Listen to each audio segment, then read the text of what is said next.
revestir-se de toda a armadura de Deus. Epístola de Paulo aos Efésios, capítulo 6, a partir do versículo 13.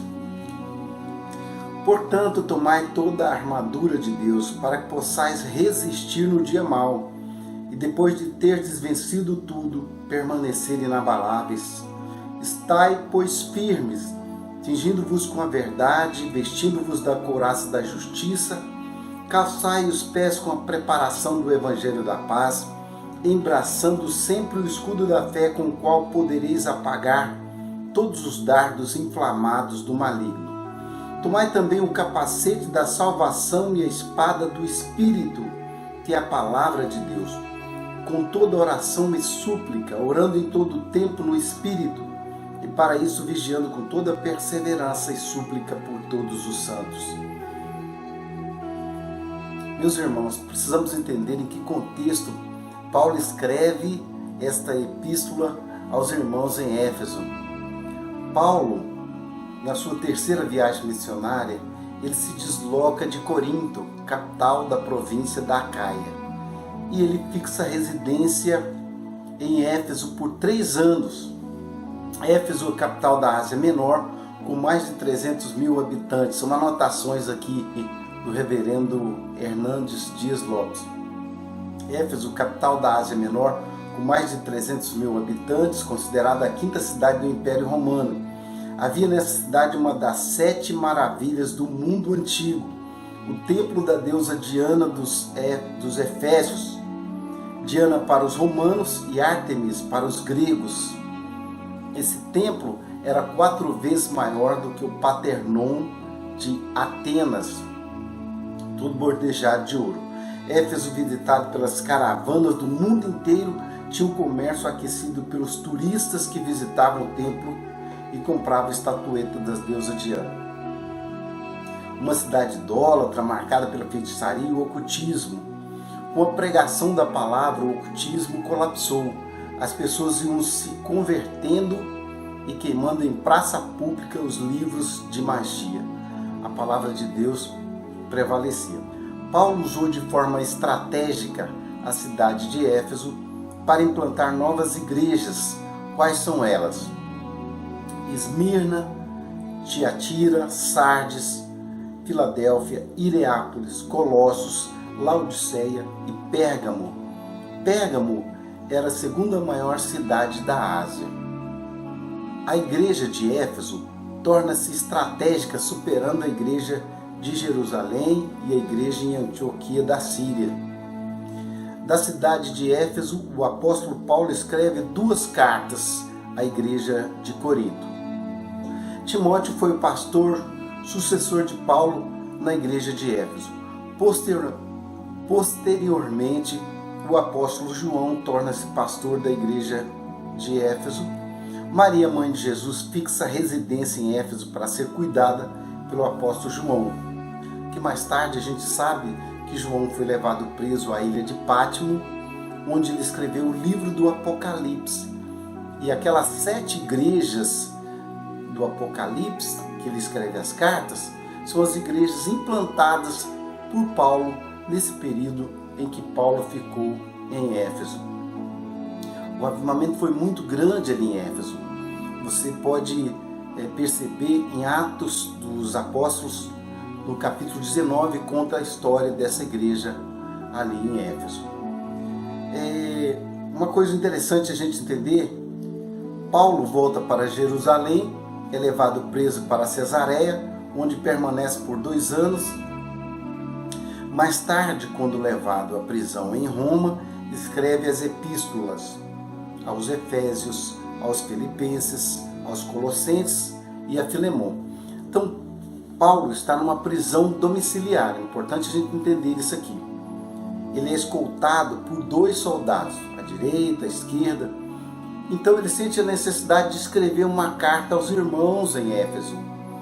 Como símbolo de proteção e de força, ele usa as figuras da armadura dos soldados. Ali ele fala da espada, ele fala das sandálias, ele fala do escudo e assim por diante. Mas se Paulo fosse escrever essa carta nos dias em que nós vivemos, ele escreveria de forma diferente. Ele escreveria o colete da fé à prova de bala, o fuzil, a bazuca e assim por diante, meus irmãos. Agora, o que a gente precisa se flagrar é o seguinte: ele escreveu na sua epístola aos Romanos, no capítulo 13, a partir do versículo 12, ele fala também sobre a armadura de Deus. Diz assim: vai alta a noite, vem chegando o dia, deixemos, pois, as obras das trevas e revistamo-nos das armas da luz. Andemos dignamente como em pleno dia, não em orgia e bebedices, não em pudicícias e dissoluções, não em contendas e ciúmes, mas revesti-vos do Senhor Jesus Cristo, e nada disponhais para a carne no tocante às suas consciências. Uma pessoa que não tem o fruto do Espírito, uma pessoa que não anda no Espírito, ela não tem a armadura de Deus. Se você der uma lidinha no capítulo 13 da Epístola aos Romanos, você vai perceber que Paulo está falando sobre conduta, sobre o andar na luz. Uma pessoa que vive em pecado, vive com atitudes erradas, que não anda nos princípios da palavra de Deus, no fruto do Espírito, que já começa dizendo assim, que é o amor, a fé que opera através do amor, está lá em Gálatas capítulo 5, versículo 6, uma pessoa que não tem o fruto do Espírito, uma pessoa que não anda no amor, essa pessoa não tem a armadura de Deus. Por isso, aqui ele vai falar de humildade. Ele escreve também aos irmãos em Colossos, dizendo o seguinte, ele diz assim, Epístola de Paulo aos Colossenses, capítulo 3, a partir do versículo 2, diz assim: revesti-vos, pois, como eleitos de Deus. Ele está falando de estar revestidos da armadura de Deus. Revesti-vos, pois, como eleitos de Deus, santos e amados, de ternos afetos de misericórdia e de bondade, de humildade, de mansidão, de longanimidade. Suportai-vos uns aos outros, perdoai-vos mutuamente, caso alguém tenha motivo de queixa contra outrem. Assim como o Senhor vos perdoou, assim também perdoai-vos. E aí ele diz assim: acima de tudo isso, porém, revesti-vos do amor, que é o vínculo da perfeição. Olha lá, gente, é muito importante a gente entender o que Paulo fala no início dessa epístola. Ele diz o seguinte, Epístola de Paulo aos Efésios, capítulo 1, no versículo 1, ele começa a dizer assim: Paulo, apóstolo de Cristo Jesus, por vontade de Deus, aos santos que vivem em Éfeso e fiéis em Cristo Jesus. A Bíblia diz que nós estamos assentados com Cristo Jesus acima de todo principado e de toda potestade. Olha só para você entender muito bem. Nós temos dois endereços. Um endereço aqui na terra e um endereço nas regiões celestiais. Mas para nós estarmos assentados com Cristo Jesus, nós precisamos andar no amor, nós precisamos andar em toda a humildade, nós precisamos andar no Espírito. A Bíblia diz que nós temos todas as sortes de bênçãos espirituais nas regiões celestiais. Mas a gente não entra ali se nós não estivermos revestidos de toda a armadura de Deus. Isso que nós precisamos entender. E é nesse lugar que a gente não se flagra que estar revestido da armadura de Deus não é simplesmente falar: Senhor, me reveste da tua armadura. Não, nós temos que, somos nós que nos revestimos na nossa conduta no dia a dia. E olha que coisa interessante, no Evangelho de Jesus, segundo o que escrevera Lucas no capítulo 11, no versículo 1, um discípulo de Jesus chega para Jesus e pede: Senhor, ensina-nos a orar, como João ensinou aos seus discípulos. E aí Jesus vai ensinar a conduta dos seus discípulos. Lucas não dá detalhes, ele já ensina a oração do Pai Nosso. Mas você encontra os detalhes que Jesus ensinou aos seus discípulos no Evangelho de Jesus, segundo o que escrevera Mateus, no capítulo 5, ali no Sermão do Monte, Jesus ensina quais são os princípios que nos permite receber as bênçãos de Deus nas nossas vidas.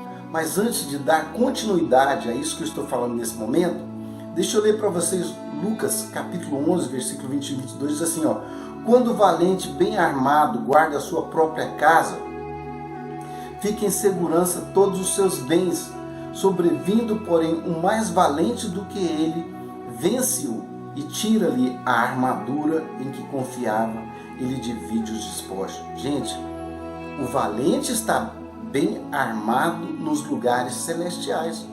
Vocês se lembram que quando Daniel orou, Deus enviou a resposta. Mas o anjo estava trazendo a resposta, quando chegou na região celestial, ele parou. Ele foi impedido pelos principados e potestades ali daquele lugar. Daniel teve que jejuar e orar por mais 21 dias. É muito importante a gente entender a importância que nós temos nos lugares celestiais. Vamos voltar então para o assunto do que Jesus ensinou para os seus discípulos ali no Sermão do Monte. Jesus ensina aos seus discípulos então como obter resposta das orações. Nós sabemos pedir, o que nós não sabemos é como receber. Nós precisamos aprender a receber. E Jesus ensina qual deve ser a nossa conduta, qual deve ser a nossa atitude. Jesus fala para os discípulos assim, amai os vossos inimigos e orai pelos que vos perseguem, para que vos torneis filhos do vosso Pai Celeste.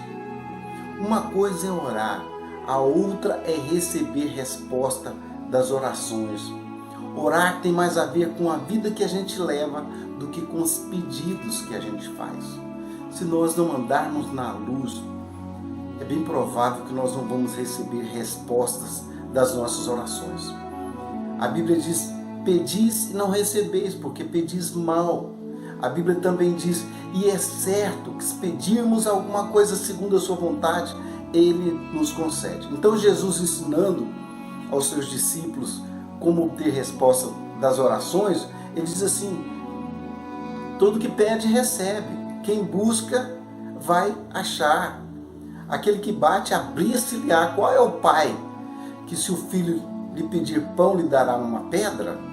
Ora, se vós que sois maus sabeis dar boas dádivas aos vossos filhos, quanto mais o vosso Pai Celeste. E Jesus ainda diz, se alguém disser a este monte, ergue-te e lança-te ao mar, e não duvidar no coração do que foi dito, vai acontecer. Meus irmãos, precisamos ter a atitude certa para recebermos respostas das nossas orações. Espero que esse vídeo seja uma bênção na sua vida. Um beijo no coração.